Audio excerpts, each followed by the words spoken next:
तो अब जो व्यवस्था का स्वीकार करेगा वह मेमने के लहू का और वाचा का अपनाने वाला होगा, और जो वाचा का इनकार करेगा वह मेमने के लहू का भी इनकार करेगा। तो अब चीजें क्या है, अब चीजें ज्यादा कॉम्प्लेक्स हो चुकी हैं, क्योंकि अब कोई सुधार नहीं होने वाला। ठीक है, ये सुधार कुछ और नहीं है, ये है माफी। मतलब सुधार तो करता है परमेश्वर, पर माफ कर देता है। लेकिन यहां पर चीजें इसलिए गड़बड़ा गई हैं क्योंकि यहां बात हो रही है न्याय की। ठीक है, इसका मतलब क्या है, अगर आपने इनकार किया है तो याद रखिएगा परमेश्वर अब न्याय करेगा आपका। और अगर आपने स्वीकार किया है तब भी आप याद रखिएगा कि आप परमेश्वर आपका न्याय करेगा। तो स्वीकार करने से न्याय क्या होगा, वो स्वर्ग का राज होगा। और इनकार करने से न्याय क्या होगा, अनंत आग का राज होगा। ठीक है, तो अब परमेश्वर ने कोई व्यवस्था को नहीं रखा, ना सुधार या खराब को रखा है। अब सिर्फ परमेश्वर ने क्या रखा है, न्याय को रखा है। और अब न्यूटन भाई साहब की यह बात लागू नहीं होती कि परमेश्वर समय समय पर व्यवस्था को सुधार करने के लिए आएगा। अब वह बात लागू नहीं होगी, परंतु अब बात क्या लागू होगी, अब परमेश्वर सिर्फ और सिर्फ न्याय करने के लिए आएगा। ठीक है, इसलिए द्वितीय आगमन पर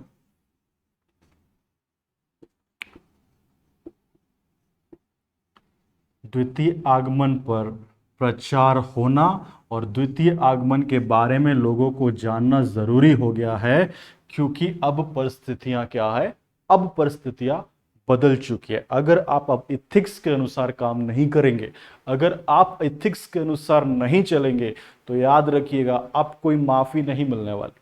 अब न्याय होगा, और न्याय भयंकर होगा, जो कि शायद आपकी कल्पना से परे होगा। ठीक है, तो ये सब केस स्टडी को आपको समझाने का अर्थ ये है कि समुदाय जो है वो किस प्रकार से बनता है, किस प्रकार की सोच रखता है, और किस प्रकार से क्या करता है, काम करता है। अगर ये समुदाय आदर्शवादी होगा, आदर्शवादी होगा, या यह समुदाय इथिकल काम करता है, तो ही क्या है, यह समुदाय परमेश्वर को ग्रहण योग्य है। अदरवाइज जब न्याय होगा तो आपका समुदाय नष्ट हो जाएगा। ठीक है, आपके द्वारा बनाए हुआ समुदाय नष्ट हो जाएगा। तो एज अ पास्टर आपको इस बात के बारे में सोचना है कि मेरा समुदाय किस प्रकार का है, क्या वह परमेश्वर को ग्रहण योग्य है या परमेश्वर को ग्रहण योग्य नहीं है। अगर नहीं है तो प्रयास करें कि ग्रहण योग्य बना ले, और अगर बन चुका है तो प्रयास करें कि वह हमेशा ग्रहण योग्य बना रहे।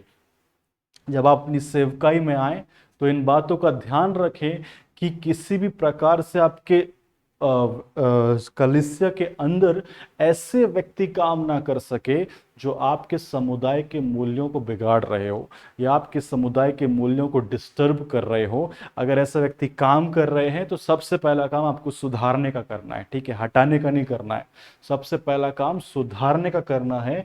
उन्हें सुधारने का अवसर देना है। उसके बाद भी नहीं सुधरते हैं तो आप एक पास्टर हैं, आप इस प्रकार से नियम वहां पे तय कर दीजिए कि वह व्यक्ति अच्छे व्यक्तियों के जीवनों में किसी भी प्रकार का जो है हस्तक्षेप ना कर सके, किसी भी प्रकार से आपके स्थिर समाज को बिगाड़ ना सके। इस बात का ध्यान आपको देना है पर्याप्त रूप से। ओके, अब देखिए, एक चीज मैंने आपको बताई थी, वो है इथिक्स वर्सेस मॉरलिटी।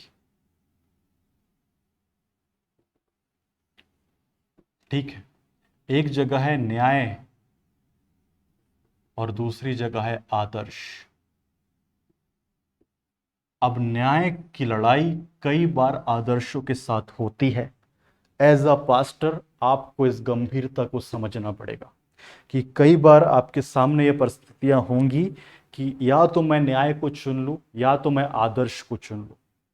मैं किस प्रकार का चुनाव करूं, ये आप कई बार आप इस परिस्थिति में पड़ेंगे। जैसा कि कहते हैं मुहावरे के रूप में, आगे कुआं तो पीछे खाई है, मतलब कहीं ना कहीं तो गिरना ही पड़ेगा, पर मैं किस तरफ गिनूं कि मुझे चोट ना लगे, ये तय करना आपके ऊपर है। ठीक है, तो इस बात को समझते हैं। ठीक, देखिए क्या हुआ, केस स्टडी है ये एक। के केस स्टडी में हमारे पास एक लड़की है ना, उस बहन का नाम है शांति। ठीक है, इस बहन का नाम क्या है, शांति, जो कि पेशे से एक नर्स है। ओके, शांति एक लड़की है, विश्वासी है ना, क्या है ये, विश्वासी, चर्च वगैरह जाती है, अच्छा भला पार्टिसिपेट करती है चर्च के कामों में। एक बहुत अच्छी और सुलझी हुई लड़की है शांति, जो कि एक नर्स है। एक दिन क्या होता है, शांति के पास एक अंकल आते हैं। ठीक है, इन अंकल का नाम है इन अंकल का नाम है, मान लेते हैं हम, इन अंकल का नाम है मोजेस। ठीक है, इन अंकल का नाम है मोजेस। ठीक है, इनको क्या है, इनको हार्ट प्रॉब्लम है।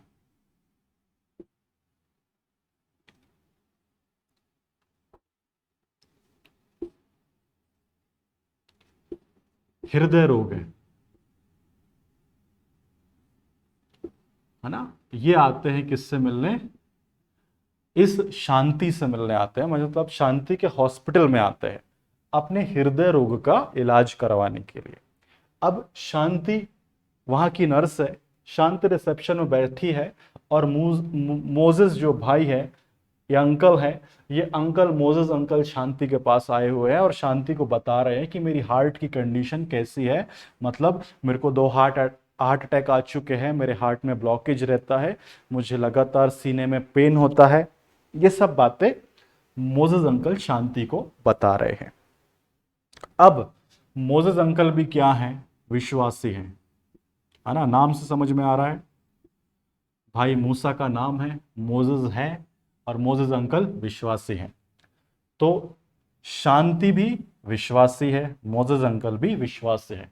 तो ऑब्वियस सी बात है, दो विश्वासियों के बीच का संबंध काफी अच्छा होने लगता है, भले ही वो अनजान क्यों ना हो। तो इन दोनों के बीच का भी संबंध काफी अच्छा होने लगा। अब शांति क्या है, शांति बड़ा ही फ्रेंडली हो गई मोजेस अंकल से, और मोजेस अंकल की बातों को वो सुन रही है, और मोजेस अंकल की बातों पर मनन कर रही है। ठीक है, अब क्या हो रहा है, शांति को ये पता है कि शांति के हॉस्पिटल में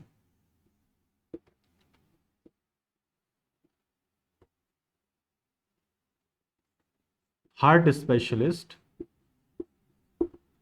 अच्छे नहीं है। ठीक है, शांति जिस हॉस्पिटल में काम करती है, उस हॉस्पिटल में काम करने वाला जो हृदय रोग का डॉक्टर है ना, हृदय रोगों के लिए विशेष जो हार्ट स्पेशलिस्ट होते हैं, वह अच्छा नहीं है।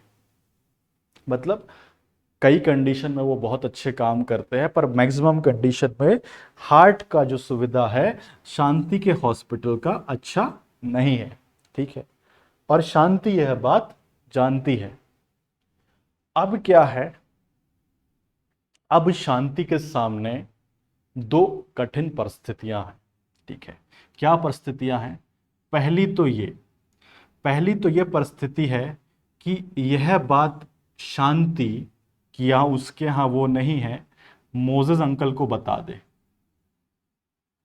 ठीक है, मोजेस अंकल को बता दे, तो क्या होगा, मोजेस अंकल के साथ क्या हो जाएगा, मोजेस अंकल कोई नया हॉस्पिटल देख लेंगे, कोई अच्छा डॉक्टर देख लेंगे, किसी अच्छे हॉस्पिटल में जाकर अपना ट्रीटमेंट करा लेंगे।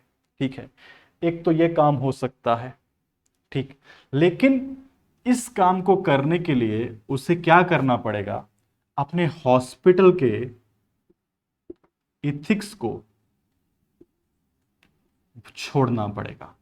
ठीक है, मतलब वो जिस हॉस्पिटल में काम कर रही है, जो हॉस्पिटल उसको तनख्वाह देता है, उसका भरण पोषण जो हॉस्पिटल कर रहा है, उसको उस हॉस्पिटल के बातों को भूलना पड़ेगा। कुल मिला के अगर कहना चाहूं तो उसे अपने हॉस्पिटल के साथ नमक हलाली करना छोड़ना पड़ेगा, नमक हराम बनना पड़ेगा। ठीक है, तब जाके ही वो अंकल को ये सजेशन दे सकती है कि आप कोई दूसरे हॉस्पिटल चले जाओ। दूसरा काम वह क्या कर सकती है, मोजेज अंकल को बोल सकती है इसी हॉस्पिटल में इलाज कराओ। ठीक, और क्या कर सकती है, मोजेज अंकल को धोखा दे सकती है और हॉस्पिटल एथिक्स को, मोजेज अंकल को धोखा देकर हॉस्पिटल एथिक्स को बचा सकती है। ठीक है, ओके।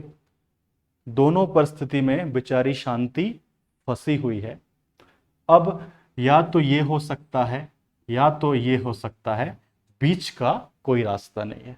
ठीक है, या तो मोजेज अंकल को सच बात बता दे और हॉस्पिटल के साथ गद्दारी कर ले, या तो मोजेज अंकल को ना बताए, मोजेज अंकल के साथ गद्दारी करे और हॉस्पिटल के साथ न्याय करे। अब शांति क्या करेगी? ठीक है, समझ पा रहे हैं क्या हो रहा है? ठीक है, एक तरफ शांति के हॉस्पिटल एथिक्स है,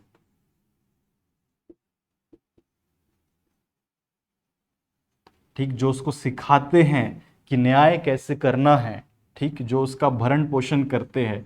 और दूसरी जगह उसके मॉरल वैल्यूज हैं, दूसरी जगह उसके क्या हैं, आदर्श हैं। क्यों? क्योंकि वह क्या है, शांति एक विश्वासी है, एक अच्छी विश्वासी है, और मोजेस अंकल भी एक अच्छे विश्वासी हैं। तो उसका आदर्श उसको क्या कह रहा है कि इनको सच बात बता दे। अब दोनों के बीच में ना भयंकर युद्ध है, इन दोनों बातों के बीच में भयंकर युद्ध है, क्योंकि ना हम इससे गद्दारी कर सकते हैं, ना हम इससे गद्दारी कर सकते हैं, और दोनों के साथ न्याय भी नहीं कर सकते। किसी न किसी एक के साथ तो गद्दारी करनी पड़ेगी, किसी न किसी एक के साथ तो न्याय करना पड़ेगा, किसी न किसी एक के साथ तो गद्दारी करनी पड़ेगी। और दोनों ही हालत में, चाहे वो ये करे चाहे वो ये करे, दोनों ही हालत में शांति गद्दार कहलाएगी। या तो मोजेस अंकल के लिए गद्दार कहलाए, या अपने हॉस्पिटल कर्मचारियों के लिए गद्दार कहलाए, लेकिन शांति तो गद्दार कहलाएगी। कठिन परिस्थिति। ठीक है, अब देखिए, ऐसी परिस्थिति में आप कौन सा कदम उठाते हैं ना, यह आपके ऊपर बेस्ड है। ऐसी परिस्थितियों में आप इथिक्स का साथ देंगे या आदर्श का साथ देंगे, यह आपके ऊपर है। ठीक, अभी हम जो विषय पढ़ रहे हैं वो इथिक्स है ना। इथिक्स बेस्ड है फैक्चुअल बातों पर, मॉरलिटी बेस्ड है आदर्शों पर, जो कि इथिक्स का एक भाग होता है। लेकिन अभी हमारा न्याय और हमारे आदर्श दोनों एक दूसरे से टकरा रहे हैं। हम क्या कर रहे हैं, हम समझ नहीं पा रहे हम क्या कर सके। ये कुछ ऐसी कंडीशन है जो मैंने अभी आप थोड़ी देर पहले आपको अब्राहम के बारे में बताई थी। वह भी न्याय नहीं कर पा रहा है, सोच नहीं कर पा रहा है कि मैं क्या कर लूं, क्योंकि उसके बेटे का सवाल है और दूसरी तरफ पत्नी का सवाल है। किसी न किसी के नजरों में तो वो गद्दार कहलाएगा। अब जैसे उसने सारा का साथ दिया, तो ऑब्वियसली बात है कि इस्माइल उससे नफरत करने लगा होगा, इस्माइल उससे नफरत करने लगा होगा, उसको गद्दार समझने लगा होगा, उसको लग रहा होगा ये बात को कि क्या ऐसा पिता होता है जो अपने बच्चे को इस तरह से ठोकर खाने के लिए छोड़ दे। इस्माइल के मन में ये बात जरूर आई होगी, और इस्माइल कभी उसके बाद अब्राहम से नहीं मिला। क्यों नहीं मिला? क्योंकि अब्राहम अब इस्माइल की नजरों में क्या है, गद्दार है। ठीक, वैसे ही यहां पर है, अगर वह बोल देगी मोजेस अंकल को शांति कि यहां मत कराओ कहीं और करा लो, तो हॉस्पिटल के नजरों पे क्या होगी, वो गद्दार होगी, क्योंकि उसने कस्टमर भगा दिया हॉस्पिटल का। ठीक, और अगर वो उसी मोजेस अंकल को बोले कि यहाँ इलाज करा लो, तो हो सकता है कि मोजेस अंकल का इलाज होगा, पर मोजेस अंकल ठीक नहीं होंगे, और कल को शांति को बोलेंगे कि तूने मेरे साथ न्याय नहीं किया, तूने मेरे साथ क्या करी है, गद्दारी की है, एक विश्वासी होते हुए तूने मेरे साथ क्या करी, गद्दारी की। अब ऐसे में आप बोलेंगे कि नहीं, मोजेस अंकल को सच बता देना चाहिए क्योंकि वो एक विश्वासी है। लेकिन आप ये भी तो सोच कर देखिए, हो सक आप अपने आप को हॉस्पिटल चलाने वाले की जगह पर रख कर देखिए। ठीक है, ऐसे मत सोचिए कि आप एक कलीसिया के सदस्य हैं। आप सोचिए कि मैं खुद हॉस्पिटल चला रहा हूं और मेरे ही हॉस्पिटल में ये कारनामे हो रहे हैं, तो क्या आप अपने हॉस्पिटल के एम्प्लॉय को बहुत शाबाशी देंगे? क्या नहीं देंगे ना। उसको आप गालियां ही बकेंगे, उसको आप गद्दार ही कहेंगे। क्यों कहेंगे? क्योंकि उसने आपके हॉस्पिटल के काम को, हॉस्पिटल की आय को जो है अव्यवस्थित कर दिया है। ठीक है, तो क्या हो रहा है यहां पे? आदर्श और न्याय दोनों एक दूसरे से खार खाए बैठे हैं, दोनों एक दूसरे से लड़ रहे हैं। अब देखिए, अब आप बोलेंगे कि कोई एक बात बताइए, तो मैं आपको ये कहूंगा कि शांति के पास कोई ऑप्शन नहीं है। उससे या तो इसे चूज करना है या तो इसे चूज करना है। शांति अपने अनुसार ये डिसीजन ले सकती है। ठीक है, मैं आपसे ये कहूं, ये शांति को रिप्लेस कर लीजिए और यहां पर अपना नाम लिख लीजिए। मैं अपना नाम लिखता हूं, रौनक। ओके, आप अपना नाम लिख लीजिएगा, जो भी आपका नाम है। और अब आप सोच कर देखिए कि मैं इन दोनों में से किसको फर्स्ट प्रेफरेंस दूंगा। ठीक, एथिक्स को दूंगा या मोरालिटी को दूंगा, यह आपकी सोच है। ठीक, आपका जिस जगह झुकाव ज्यादा हो वह आप चुन सकते हैं। और मैं आपको कहूं, अगर आपने एथिक्स को चुना है कोई बुराई नहीं है, और अगर आपने मोरालिटी को चुना है तो भी कोई बुराई नहीं है। क्योंकि आपने अगर एथिक्स को चुना है तो इस बात के इंपॉर्टेंस को बताया है कि मेरे लिए न्याय सर्वोपरि है। और अगर आपने मोरालिटी को चुना है तो आपने इस आदर्श को बयां किया है कि मेरे लिए मेरे जीवन के आदर्श, मेरे जीवन के नियम वह ज्यादा महत्वपूर्ण है। ठीक है, तो अलग अलग व्यक्ति की अलग अलग विचारधारा इस सब्जेक्ट पर हो सकती है ना। जिससे भी वह सही समझे वह उसका चयन कर सकते हैं। हम इस परिस्थिति में किसी को गलत नहीं बोल सकते, किसी को जज नहीं कर सकते इस परिस्थिति में, क्योंकि इस परिस्थिति में हर एक डिसीजन, चाहे वो एथिक्स के लिए लिया जाए या मॉरलिटी के लिए लिया जाए, अपने आप में सही है, गलत नहीं है। ठीक है, इसका मतलब अगर वो अंकल से कहेगी कि आप यहाँ इलाज करा लो अंकल, यहाँ से कहीं मत जाओ, तो उसने सही काम किया है, गलत नहीं किया है। क्यों सही किया है? क्योंकि बाइबल में लिखा हुआ है, तू अपना काम शक्ति भर करना, काम के साथ कभी भी अन्याय मत करना। बाइबल इस बात को कहती है। ठीक है, इसलिए जो उसने काम किया वो सही किया। और अगर वो अंकल को ये बोल रही है कि अंकल आप यहाँ मत कराओ, कहीं अच्छे हॉस्पिटल में करा लो, तो भी उसने सही किया, क्योंकि उस जगह पर वो एक अच्छे विश्वासी का कर्तव्य निभा रही है, सच को अंकल को बता रही है। ठीक है, अब ये बातें ना, ये बातें तो अभी तक आपको अच्छी ही लग रही होंगी, क्योंकि आपके ऊपर ये नहीं बीती है। अब आपके ऊपर बीतेगी। कैसे बीतेगी? ये कंडीशन अब चर्च में लागू होगी। ठीक है, एक चर्च है। ठीक है, एक चर्च में आप पास्टर हैं। चर्च में, जिस चर्च में आप पास्टर है, वो एक संस्था के द्वारा चलता है। ठीक, कोई भी XYZ संस्था हो सकती है जो आपके चर्च को चला सकती है, आप उस संस्था के पास्टर हैं। ओके, अब देखिए, आपके पास एक पास्टर होने के नाते केस आया। क्या केस आया? केस ये आया कि एक बहन आपके पास आई, है ना। एक बहन आपके पास आई जिससे ब्लड कैंसर है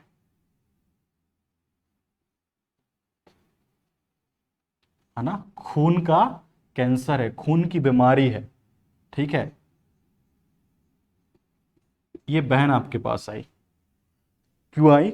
आप मेरे लिए प्रार्थना कर दीजिए पास्टर साहब। ठीक है, अब देखिए, आप एक नए नए पास्टर हैं, आपके पास जो वरदान है ना, वह वरदान है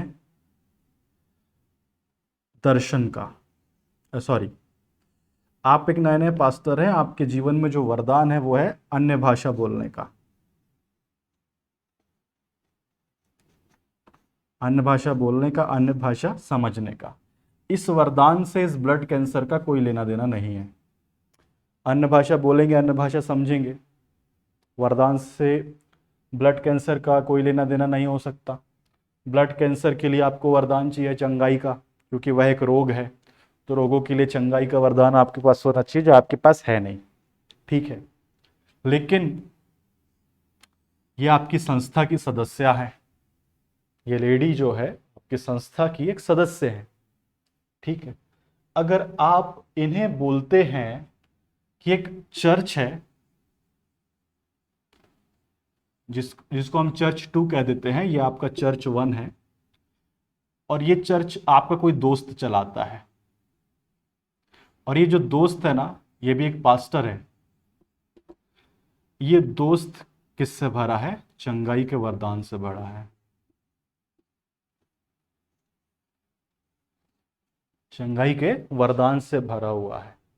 ठीक है, अब क्या है, अगर ये बहन इस दोस्त के पास चंगाई के लिए चली गई, तो क्या है, आपकी संस्था से ही एक बहन जो है कम हो जाएगी, -1 हो जाएगा, हो जाएगी, और वो बहन नहीं जाएगी, पूरा परिवार चला जाएगा। ठीक है, तो आपके यहां से एक फैमिली पूरी कम हो सकती है। आपकी संस्था में आपसे सीनियर पास्टर है,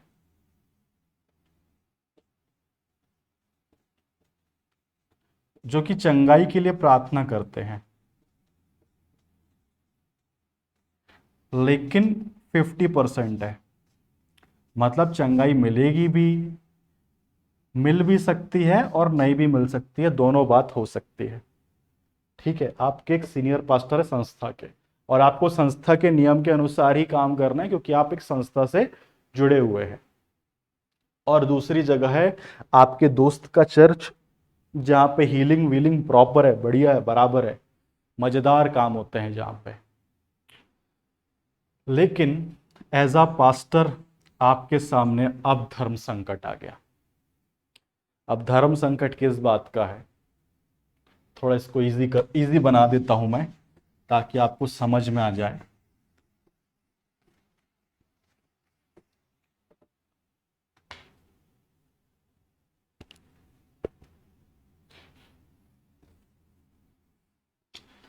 ठीक है, आपका है चर्च 1, आपके दोस्त का है चर्च 2। केस क्या है?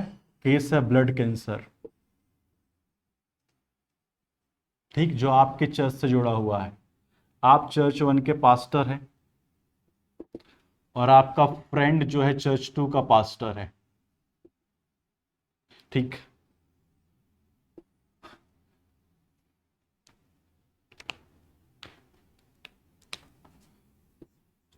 ठीक, आपका चर्च एक संस्था के द्वारा चलाया जाता है।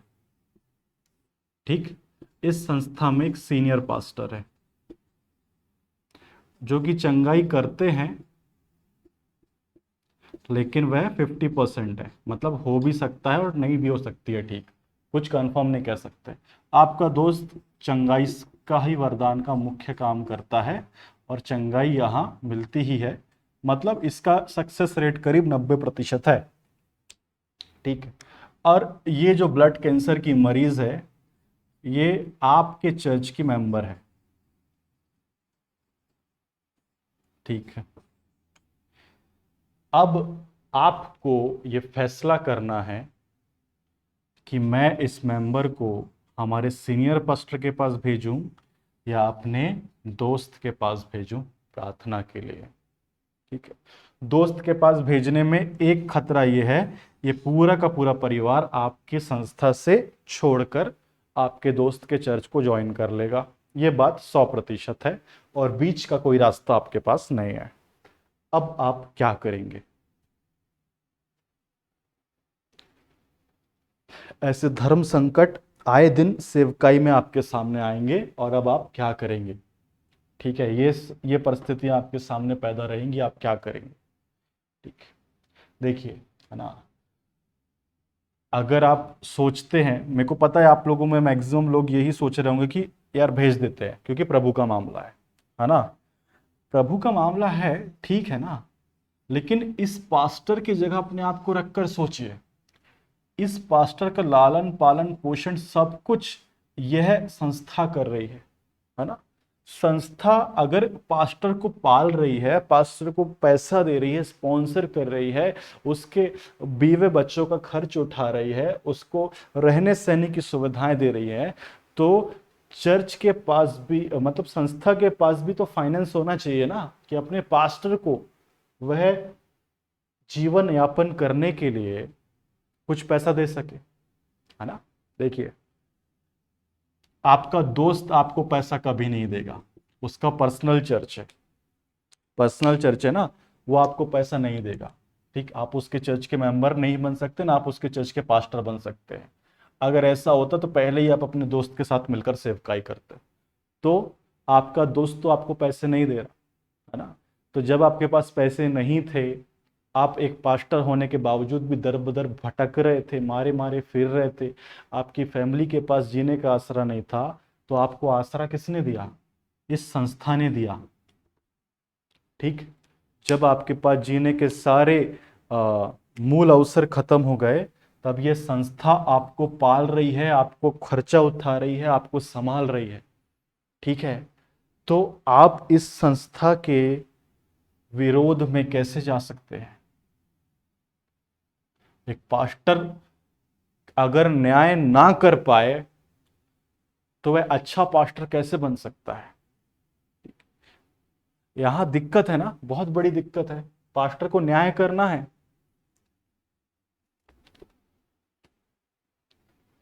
अगर पास्टर न्याय ना कर पाए तो पास्टर पास्टर कहलाने लायक नहीं बचेगा।